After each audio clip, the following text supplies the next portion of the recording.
بسم اللہ الرحمن الرحیم۔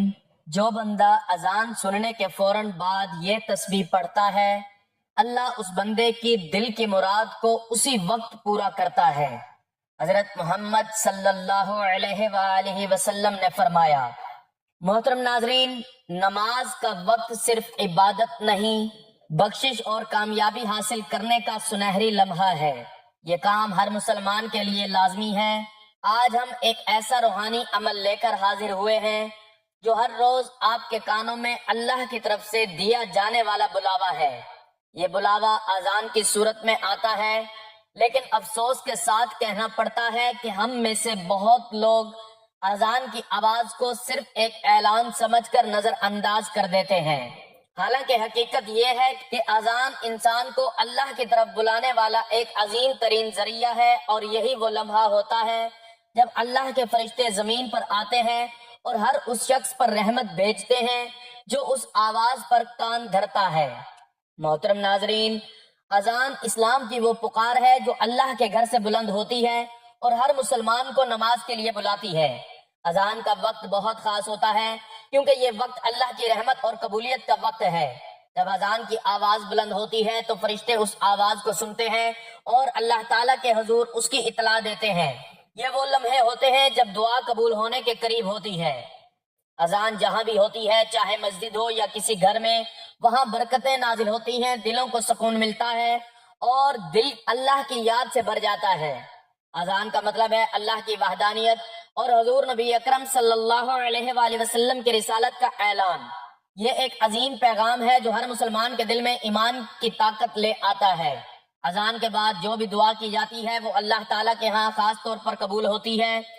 بزرگان دین فرماتے ہیں کہ اذان کے بعد مانگی گئی دعائیں اللہ کی خوشنودی کے باعث جلد قبول ہو جاتی ہیں۔ اذان کی برکت سے انسان کے گناہ معاف ہوتے ہیں اور اللہ کی رحمت اس پر نازل ہوتی ہے۔ اذان ہمیں وقت کی پابندی اور نماز کی اہمیت کا درس دیتی ہے، اور ہر اذان کی پکار کے ساتھ ہمیں اللہ کے قریب ہونے کی دعوت ملتی ہے۔ ناظرین، اذان کے بارے میں آپ کو ایک روحانی حقیقت بتاتے ہیں کہ جو شخص اذان کے وقت مکمل دھیان سے اذان کو سنتا ہے اور پھر وہ مخصوص تسبیح کا عمل کرتا ہے جس کا ہم آپ کو آج کی اس مفید ویڈیو میں ذکر کریں گے، تو اللہ تعالیٰ اس بندے کی مراد کو اسی وقت پورا کرتا ہے۔ اسے ہر وہ چیز خوشی خوشی دیتا ہے جو وہ مانگتا ہے، اس کے رزق میں کشادگی کر دیتا ہے، اس کے نصیب میں دولت لکھ دیتا ہے، اس کی پریشانیاں دور ہو جاتی ہیں اور روحانی بلندی عطا ہوتی ہے۔ نبی صلی اللہ علیہ وآلہ وسلم نے فرمایا، جب اذان دی جاتی ہے تو شیطان بھاگتا ہے، اور اذان مکمل ہونے کے بعد جو بندہ اذان کا جواب دیتا ہے اور پھر نبی پاک صلی اللہ علیہ وآلہ وسلم پر درود بھیجتا ہے اور یہ مخصوص تسبیح پڑھتا ہے تو اس کے لیے اللہ تعالیٰ ہر وہ چیز لکھ دیتا ہے جس کی وہ خواہش کرتا ہے۔ اسے خوشی خوشی عطا کر دیا جاتا ہے، اس کی ہر مراد پوری کر دیتا ہے، اور نبی پاک صلی اللہ علیہ وآلہ وسلم نے اپنی شفاعت کی خوشخبری دی۔ لہذا اذان کو صرف ایک آواز نہ سمجھیں بلکہ اسے اپنی روح کی تازگی اور اللہ کے قرب کا ذریعہ بنائیں، کیونکہ اذان ہی وہ پہلا قدم ہے جو مومن کو اللہ کے حضور لے جاتا ہے۔ رسول اللہ صلی اللہ علیہ وآلہ وسلم نے فرمایا کہ اذان کے بعد جو دعا مانگی جائے اللہ تعالیٰ اسے قبول کرتے ہیں۔ اس وقت کی دعا کی قبولیت کا دروازہ اس وقت کھلا ہوتا ہے اور اللہ اپنے بندوں کی حاجتیں پوری کرنے کے لیے خوش ہوتے ہیں۔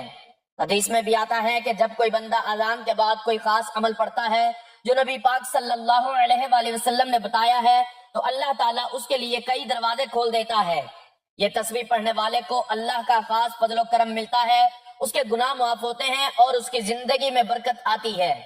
بزرگان دین نے اذان کی اہمیت پر بہت زور دیا ہے اور کہا ہے کہ اذان اللہ کی رحمت کی پکار ہے جو دلوں کو منور کرتی ہے اور ایمان کو تازہ کرتی ہے۔ وہ فرماتے ہیں کہ اذان سن کر دعا کرنا اور خاص طور پر اس تسبیح کو پڑھنا روحانی طاقت بڑھانے کا ذریعہ ہے اور یہ بلاؤں سے حفاظت کا ذریعہ بھی ہے۔ ناظرین، اذان کے بعد دعا کیجئے، اپنی حاجات اللہ سے مانگیے اور نبی پاک صلی اللہ علیہ وآلہ وسلم کی بتائی ہوئی تسبیح ضرور پڑھیے تاکہ اللہ تعالیٰ کی رحمت آپ پر ہمیشہ قائم رہے اور آپ کی زندگی میں خوشیاں اور کامیابیاں آئیں۔ نبی پاک صلی اللہ علیہ وآلہ وسلم نے اذان کے بعد ایک خاص تسبیح پڑھنے کی تلقین فرمائی ہے جسے پڑھنا بہت فضیلت کا کام ہے۔ یہ تسبیح آسان اور خوبصورت ہے جسے یاد کر کے ہر مسلمان اذان کے بعد پڑھ سکتا ہے۔